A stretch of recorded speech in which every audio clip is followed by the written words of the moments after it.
without this bill being passed. And Chair, 3 short responses to that question. Firstly, the Estate Agencies Affairs Board Act with the Constitutional Court considered this very section of the FICA Act, 45B. In its order, the Constitutional Court read in the language that forms part of the bill. So that section didn't have any of the requirements around warrants and warrantless searches that now appear in the bill that is before this committee. So when the Constitutional Court did that reading in exercise, in its order, it does what's known as the suspension of constitutional invalidity. So for 24 months, from February 2014, when that decision was handed down, until February 2016, the declaration that Section 45B was unconstitutional because it didn't have the protections that are now contained in the bill, that was suspended to give Parliament time to adopt language that would be compliant. Obviously, this means that that no longer applies. So as we sit here today, since February 2016, without this amendment bill being adopted and passing into law, 45B as it currently stands on the statute books is unconstitutional. And that means that with or without warrants, searches cannot be lawfully conducted under that section. And of course, that is very, very problematic given the role of these inspections to ensure compliance with the Act. So that's the first response on what is the impact of this bill not being passed speedily through Parliament and signed by the President. The second response is, of course, to note that, like the FIC, like the FIC, the police service itself is a creature of statute. Section 205 of the Constitution creates no monopoly around the power, the ability and the function to conduct searches. And the list of examples that were given by my learned friends this morning of all the other regulators that conduct these type of searches under these very similar powers, if not the identical power, that has been given by this Parliament to those other regulators, means that the FIC is hamstrung in being able to do its very important regulatory work. And for this to be condemned would mean that all of these other regulators that need to conduct inspections for compliance would similarly be unable to do their work. So it is not that it should be placed as an additional burden on the police service. It's that these specialized regulators have the power given to them by Parliament to do this, but cannot do it at the moment. And that brings me to the final point, which is that unless this bill is promulgated expeditiously, it continues to undermine the FIC's ability to comply with its regulatory mandate and the need for its expertise and specialization, and that of the inspectors appointed by the relevant bodies in terms of the Act to perform their very important work. And it is not for it to be delegated to a constable, a bobby on the beat. It's very important that the specialist regulatory individuals with the talent, skill, training, and expertise are able to conduct these inspections. Thank you, Chair. Okay, Mr. Kavadia. Thanks, Chair. Honourable Buthelezi asked that question of both Basa and Kasek has, I think, adequately responded, so I'm not going to respond to that. Just on the whole issue about financial sector transformation, so on, all the comments that have been made. The reason I didn't respond to that is that we abided by your instruction that we must stick to the issue of today, which is what we've done. I am aware, and I'm sure the committee is aware, as you've said, that on the 14th of March, your committee is meeting on this issue, and we will participate fully and constructively in that process. At no time have I said, or as Basa said, that there's nothing wrong. Of course there's issues related to the structure of our economy generally, and issues related to the financial sector. It would be crazy to say there aren't any issues.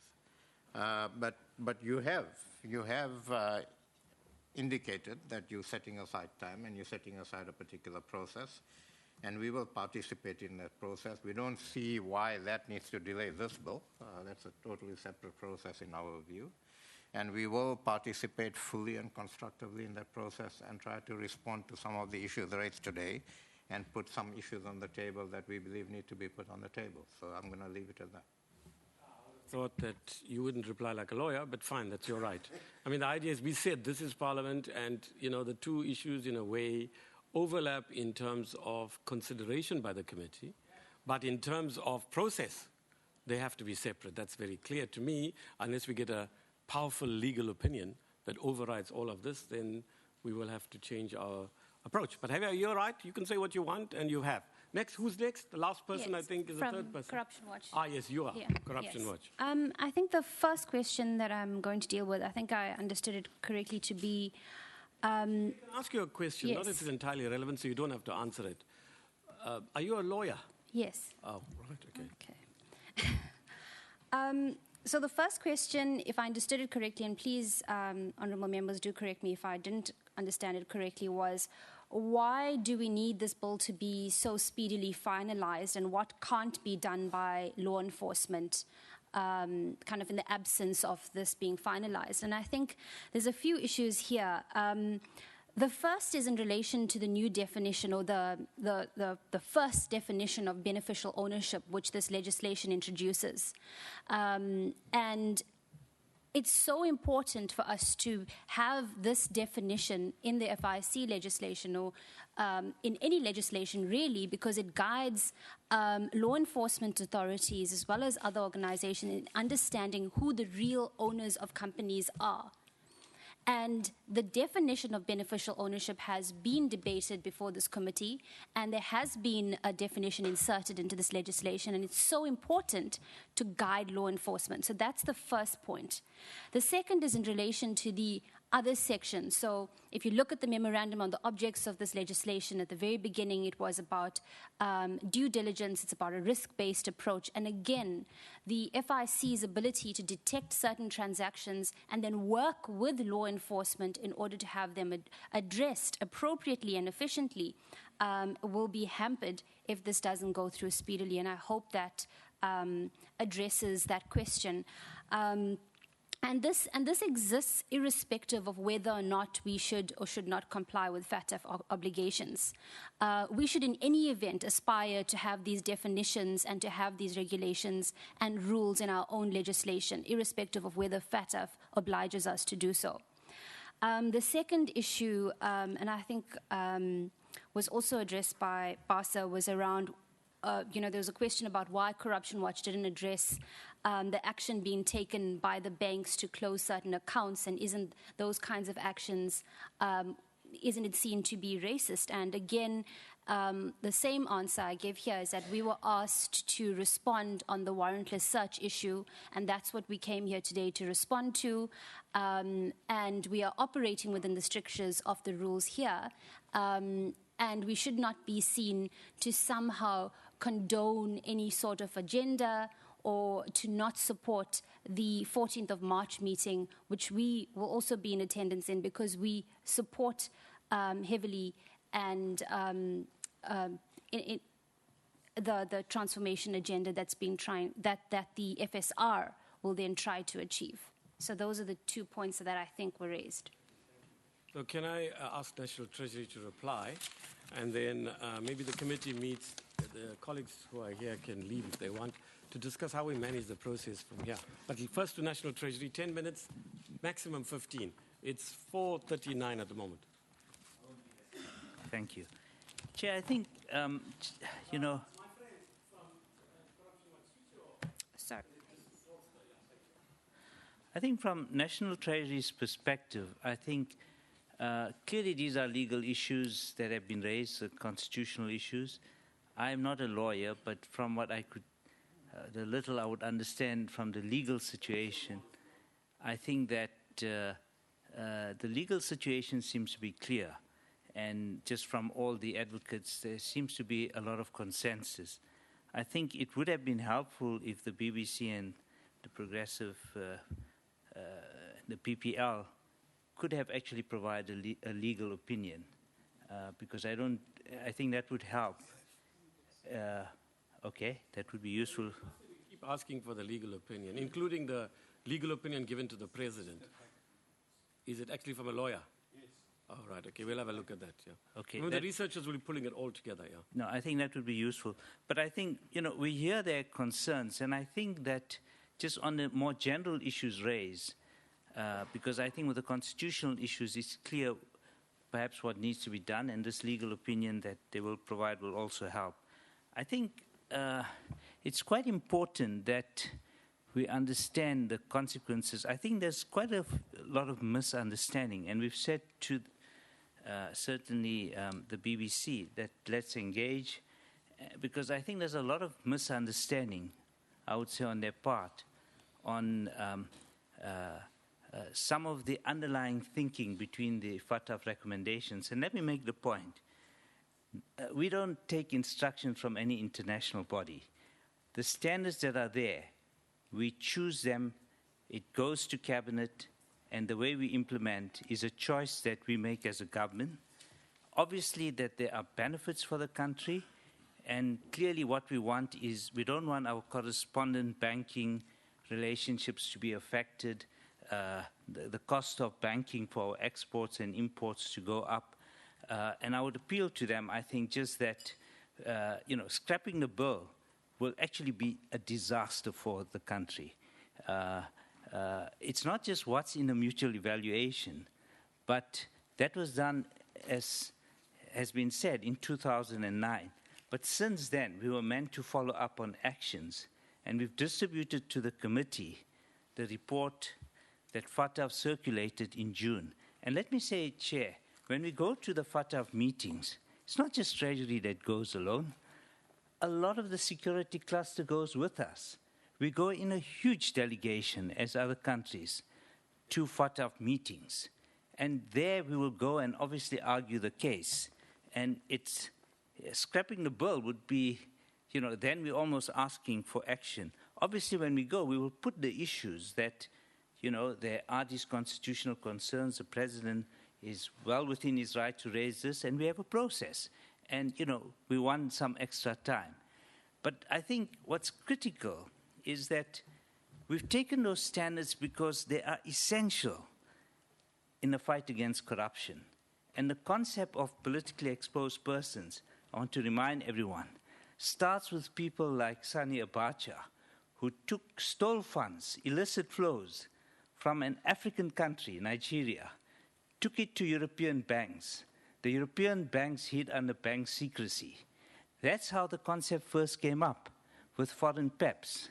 So, let's not throw out the baby with the bathwater. Mandela, Madiba first raised this, is this right? Somebody told me somewhere.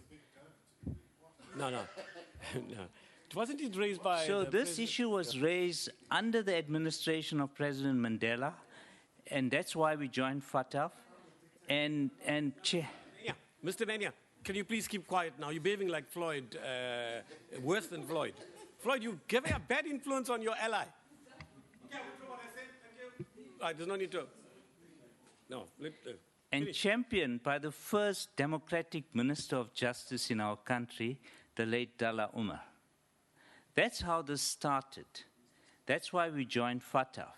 That's where we realized where South Africa stands. So it was the first democratic government, certainly the ANC government, that joined and committed to these principles. So I think it's very important. And, even if we decide, and there are consequences with FATF, already we are concerned that in our neighboring countries, action is being taken by banks because their standards are not in place. Corresponding banking links from the US banks and other banks have been reduced. It's having a huge developmental impact. And this is something that we are certainly going to FATF to champion, that they need to take the developmental issues into account. So as South Africa, I think it would be really a disaster if we were to just scrap the bill. So I would ask, those who are calling for it just to think through the long-term consequences and the consequences against poor people. The cost of funding for government will go up, Chair.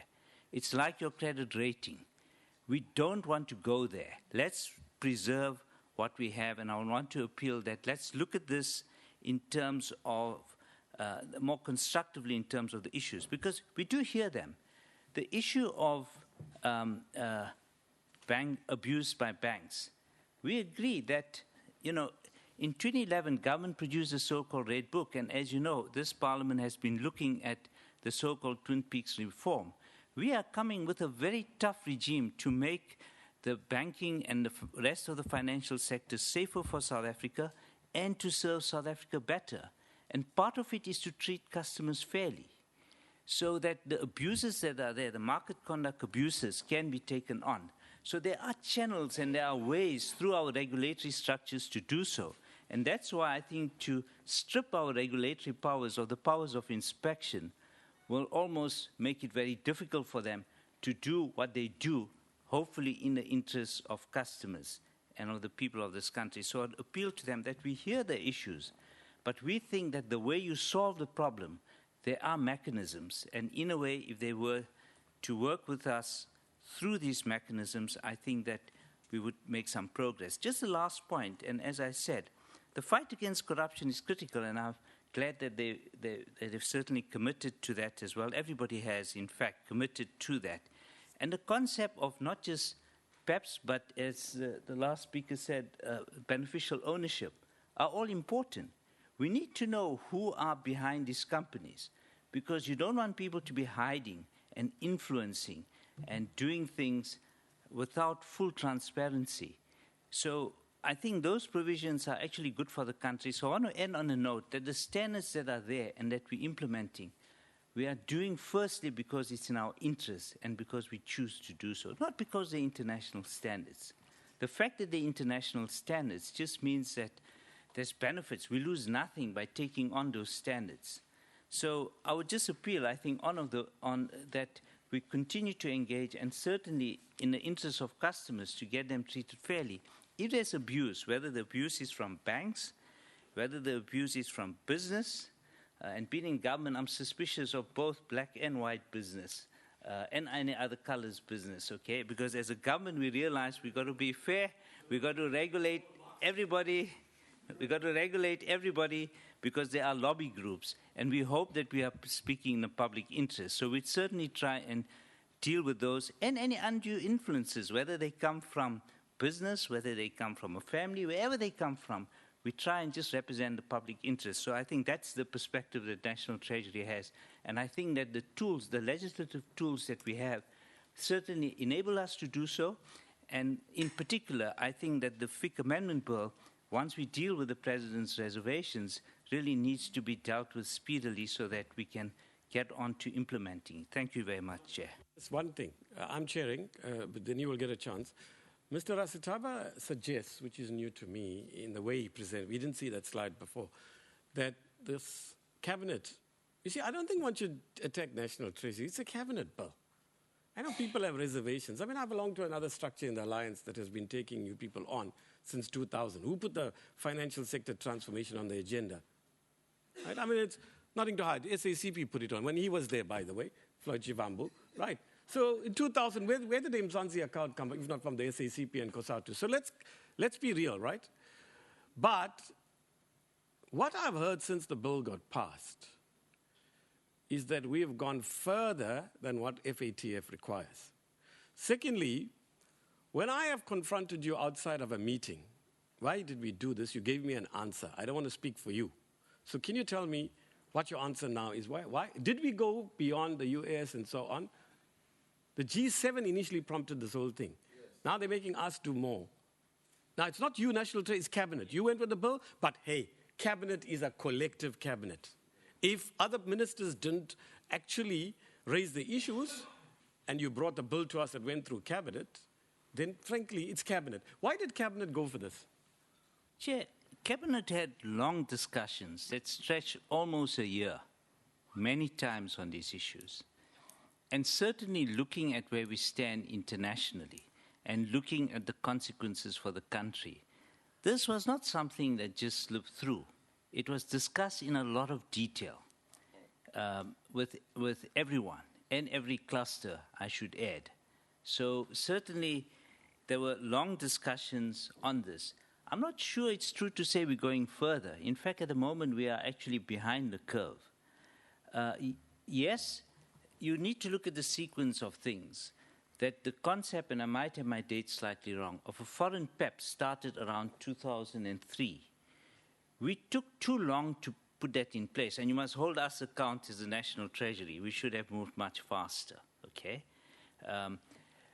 By 2011 or 14, 12, the world moved to then incorporate domestic PEPs. Now, all countries are still in a process of either putting the legislation and implementing it. So the issues you've raised about the US, every FATF meeting you go, there's about 2-3 countries whose mutual evaluation is there. And we are going there in 2019, okay? And it's brutal stuff. You ask, why are you not complying? How are you doing domestic PEPs? How are you doing this?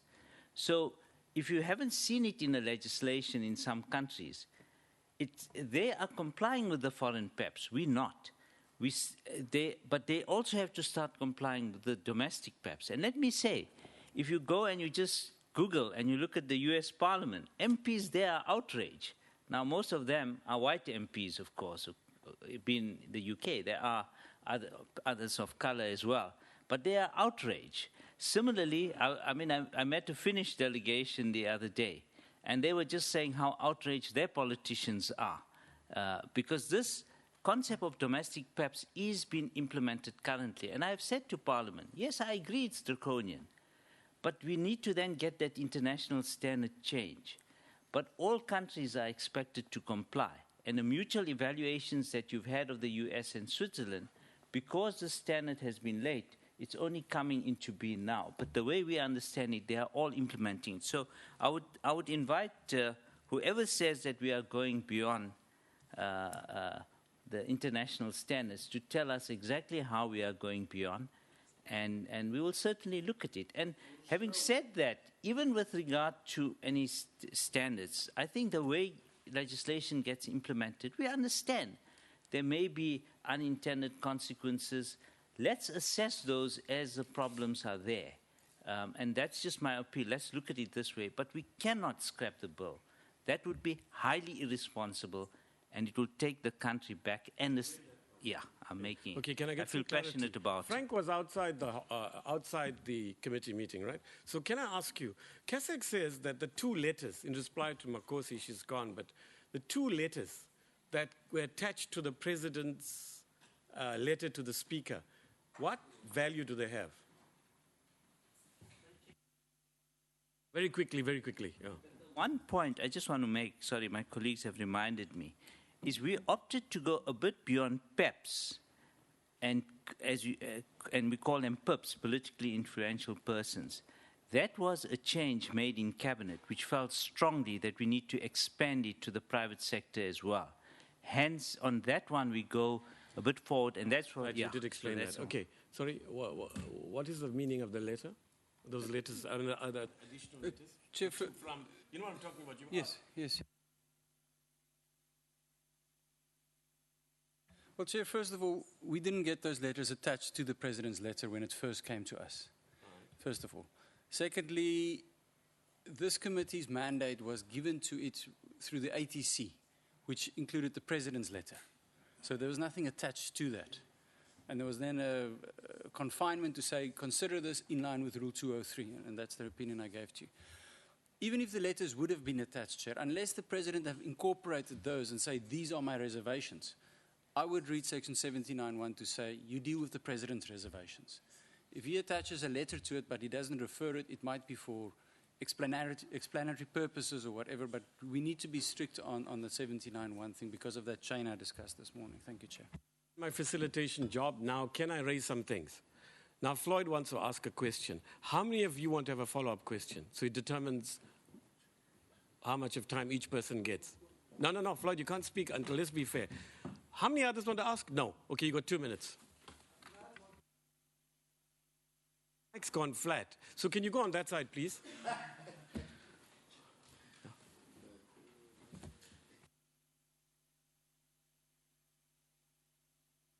I was speaking from the Banking Association's table. Chairperson, I want us to forgive the Business Council, but they say that the reason why they did not submit in the consultation in the public hearing process is because they are 3 months in office. But 4 months ago, they returned to the president already.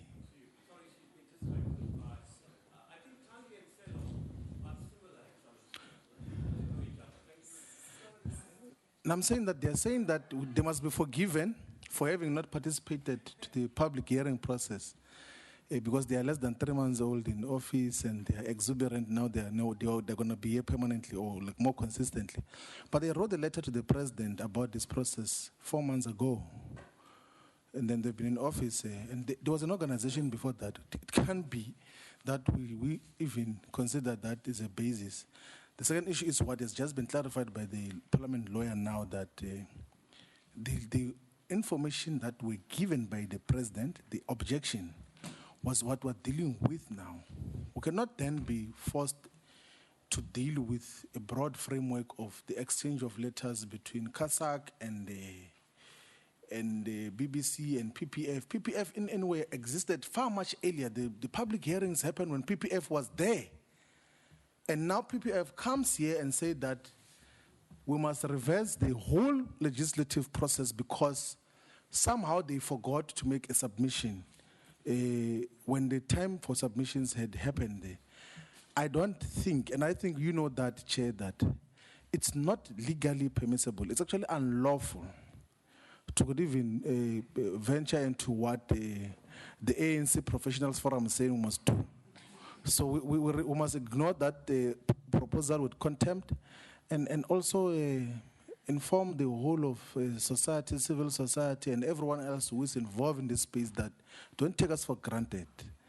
When we say these public hearings, come and make public hearings, and then we incorporate your comments and advices instead of allowing us to finish the process, and then you utilize your access to a president and through your co-influencers, right. And then you frustrate the process which otherwise could have been concluded long time ago. Thank you very much. Now, Dr. Baloy, 2 minutes, and that's it. Hey, Chair, we also can be like Mr. Shibambu, really, and I'm really trying to have decorum.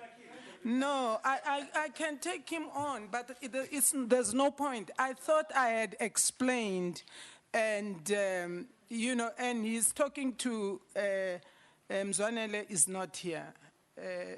He's is not anybody else from PPF here? So I am saying we made the point, and I don't think I need to engage it further. And that's what it is. I will not dissent at all. I refuse to. Can we move on now? I've got 1 minute, right? I'm going to do this one. Can I ask you to please understand? I think this is important, Dr. Baloy. And please convey this to Mr. Manye. It's just not true that the majority in this committee feel we should just wilt and succumb to any international regulation. Actually, the government of this country, since 1994, has never just submitted to the IMF and the World Bank. Mr. Shivambu may have his own views. Secondly, when this issue arose, Mr. Ismail Momonyat said, hey, we're going to FATF in middle of February. One member of our party said, let's finish. And we said, no. You know what? Tough. FATF will have to wait. Moreover, Mr. Momonyat must go there and explain why. So please understand the majority in this committee don't think we should wilt. Thirdly, I think we should give you the FATF reports. In other words, in fairness, you're not part of the public hearings, but those 2 FATF reports, so there's one in June, is that right, Mr. Momonyat? Ismail? Give it to them so they can see. Right. Fourthly, can I say something? You see, there's nothing stopping National Treasury and you're both in Tshwane, Johannesburg, meeting, and if FIC can go through these issues. And I know you think the word misunderstanding is condescending. So let's say differences of interpretation.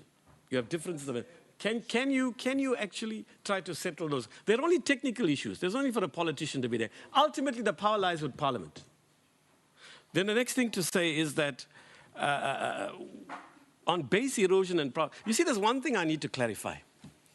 When we are tackling money laundering, it's not black business that's the primary suspect, so to speak, or the culprit. It's actually white capital, if you want to reduce it to race. It's actually the mining companies that are primarily responsible. All mining economies are very susceptible to base erosion and profit shifting. So when you say you are being victimized, strictly speaking, the effects, unintended consequences may be that you are being victimized as African or black, more generally, entrepreneurs. But you know who's really being victimized, so to speak? It's white monopoly capital. They are the primary agents of illicit financial flows. Let me also suggest, Dr. Paulo, you know that the Thabo Mbeki UN Commission, African Commission and AU Commission says that at least 50 billion US dollars are going out of this continent, okay? Far more than we get in development aid. And again, the sense is, it's primarily international, Western-based multinationals that are doing it, primarily in mining economies. So the target here is not emerging black capital. It's, let me just make So let me also say something, that, you know what, colleagues, you want to tackle white monopoly capital because you don't have a space. We agree with you. Actually, this bill will assist you. You may not agree with this, but there's a sense in which a lawyer told me, one of the people I consulted, that this bill actually protects, in some senses, right? We can discuss that, it's illegal. That actually we don't have this, they're doing this anyway, much of this anyway. They are doing due diligence, am I right? They do these things because they're, here at least, there's a law. What we might want to look at in phase 2 of this bill is how we protect customers from abuse. Finally, can I say thank you to all of you for your participation. I know it got a bit heated, but hey, so what? This is Parliament, robust discussion. And finally, I want to nominate, I want this committee to agree 100%. Thandi Tobias Pokola is a heckler, right, in this committee. There's no such constitutional provision. Shivambu, I know you're going to raise a problem. She heckles the chairperson most of the time, though she's my comrade, right? Now, Selo Rasataba, I think you also qualify. You also qualify from civil society to be a heckler. And you all both know each other very well. Finally, can you note that Mr. Lees, regrettably, has not been in this committee? Can you note that the poor fellow is absent? We will ask him after this meeting whether he's not well, but can you note him as absent? Having said that, thank you all except the committee for 3 minutes, only the committee to decide what we do. Colleagues, I'm suggesting the following, right? Comrades? Yeah. One is that because the matter, can we just agree on these things so nobody complains now? Because the matter is largely, now you see Mr. Lees is only here for the meeting to disrupt it. Mr. Lees, can you stop disrupting our meeting? Can you go out, please? You haven't been present anyway, right? Can I continue? I withdraw what I said, right? Can I continue? Can I continue? Can I continue, please, so we can go home? Thandi, I'd like to go home, please. I have a life. Yeah, Floyd, I have a life. Now, you may not believe it. Can I raise this thing? Because the matter is largely a Section 79(1) process, it must be the Legal Services Unit.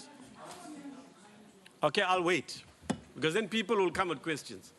Selo, don't reinforce this view of your role in this public. Right, so it's going to be Frank Jenkins who will do on behalf, and you'll go through the Legal Services Unit. You can send it to Antonia, and I know he's a lawyer, but he's not part of the legal service in Slapo, right? He can look at it, but it's your legal unit that must finally. It will come here. Can I say it's Wednesday today? Can it get to us either at Friday 5 p.m. or you may want the weekend, Monday 10 a.m. or Monday noon? Which would you prefer? Monday noon. Monday noon you will get it. I will not interfere with it because I have no choice. I won't give it to the Politburo of the Communist Party to check it out or anything. It'll go straight to you. So I don't want to see it. So you give it to Mr. Wickham, he'll send it out. I will have nothing to do with it. So that's a legal thing, right? And if you have differences with Zakele and Antonia, you make the final decision. I'm not interested. You're in charge. Okay, that's settled. All right, it's now 5:05, and those were live proceedings from Parliament for public hearings that began into the Financial Intelligence Centre Act Amendment Bill, and we'll take you back there in a short moment. Right now, though, let's focus our attention on other big news of the day. That submission from National Treasury should reach us by 5 p.m. on Monday. We have those 2 submissions. We ask them to speak, we ask them to speak. Now, normally what we do, we allow other stakeholders who've been here to come and make their points. But in the context that this is now largely a 79 process, and in the context that we do have public hearings on the 14th of March, I would like to suggest that this is the first time we do not necessarily have to go through that process. However, nothing stops them from coming here, and limited participation is fine, not the full responses that we have allowed. That means the chair should be given some latitude to say, okay, come in because something affects what you said. Or we return to the original system we've always had, where they be given at least like 10 minutes each to reply. I leave it to you to guide me. I don't have a strong view. I've got a slight, if you like, 51% view in the one direction. Obviously, you can sense from my tone, but let's do what is correct. Right, who wants to say how we proceed? I would like each party to comment, right? So that there's no nonsense about, hey, you're going outside the rules. Yes, Floyd, quickly, please.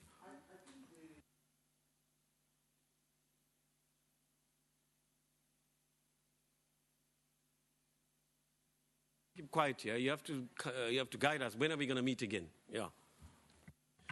No, Chair, I think that the model that we adopted today is a better model where they present all of them and then get even the ones who are the presenters get to interact amongst themselves as well, to ask each other questions so that they find clarity, so that we're not the only ones who get to interrogate them, and then you might find that there are some useful questions which they could have exchanged amongst each other.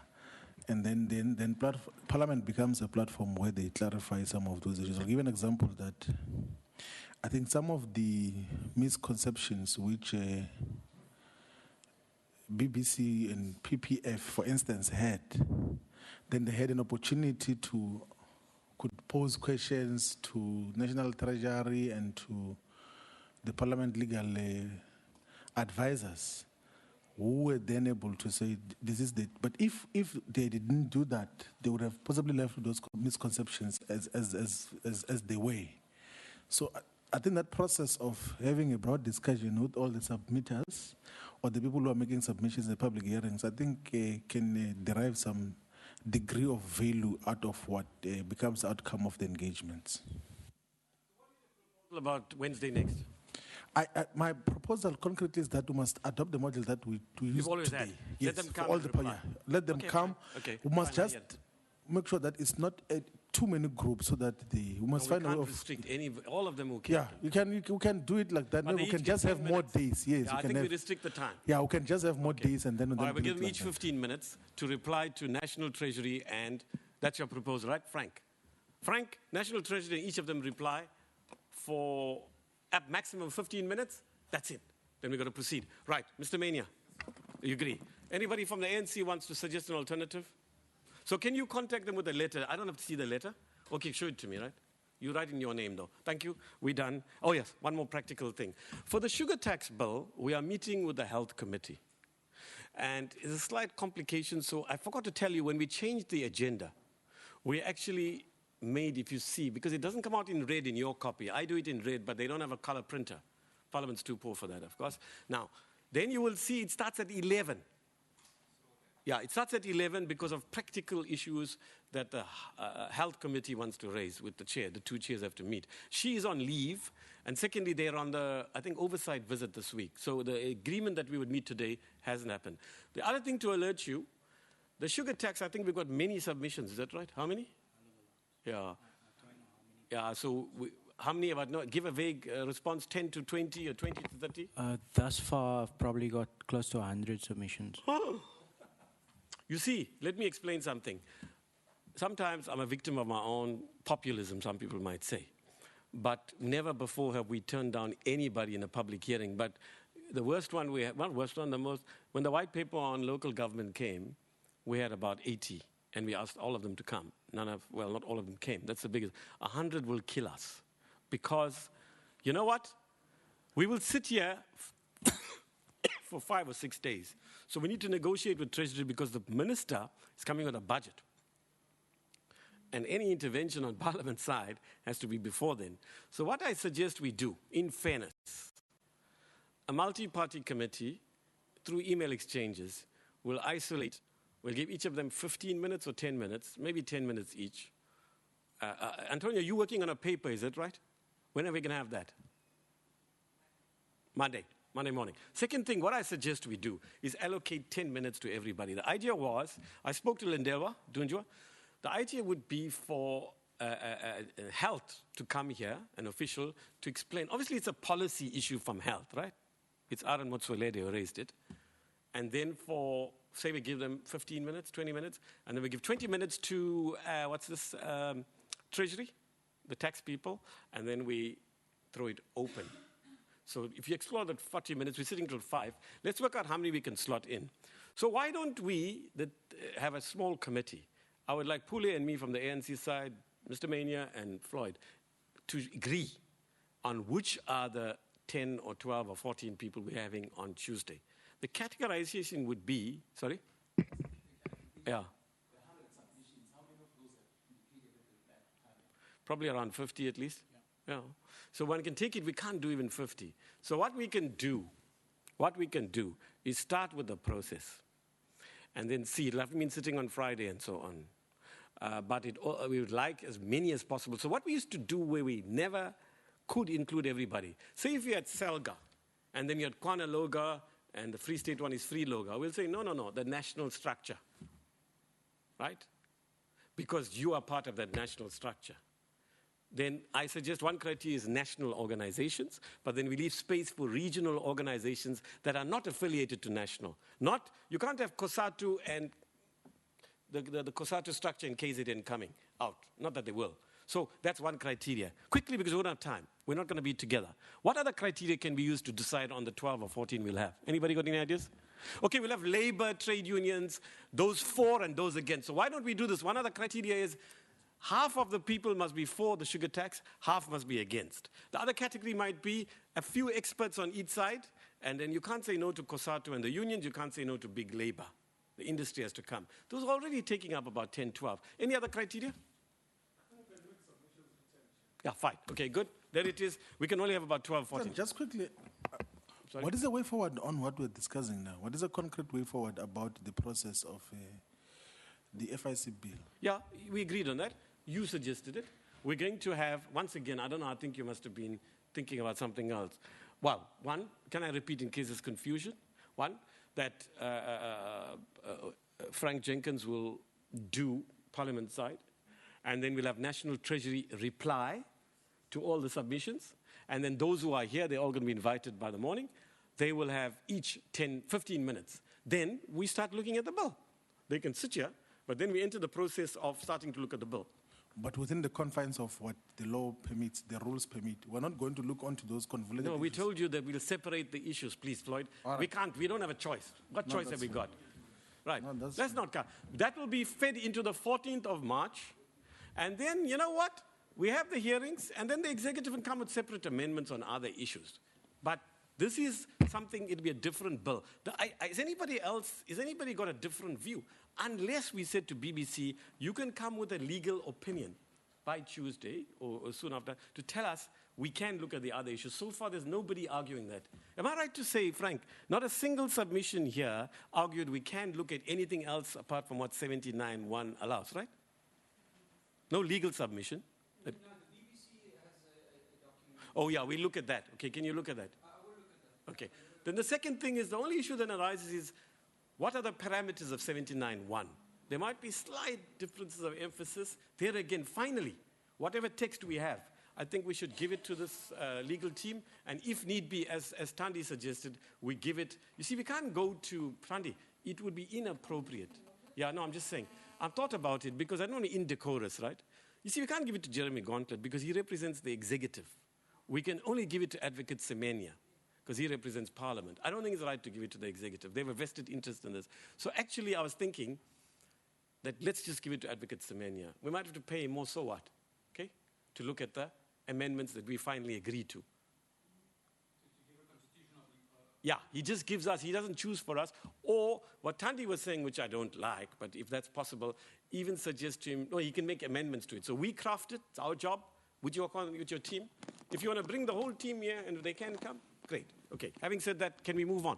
Anything else? No, good, thank you, yes? Can I speak clear on what exactly will Advocate Jenkins be using for us on Yeah. wish to try your patience? Yeah, fine, it's very clear. At some point we have to get to drafting.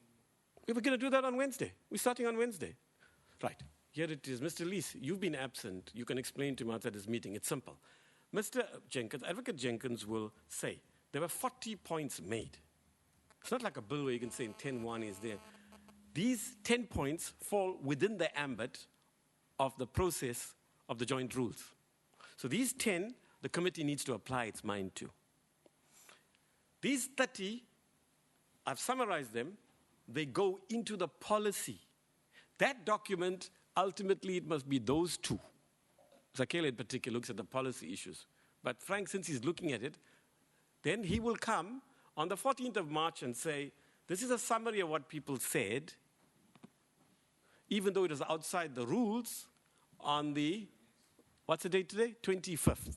Therefore, when you come here now, say BBC, don't repeat what you said. We've already got it on this document. That document that I want the three of you to finalize, it's not for us to interfere with.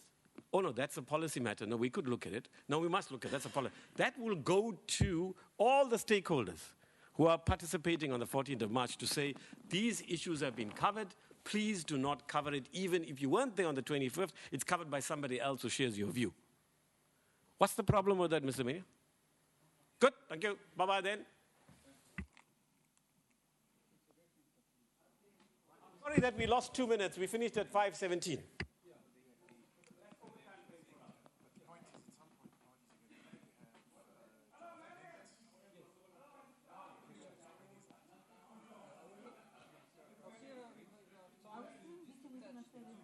I thought you were meaning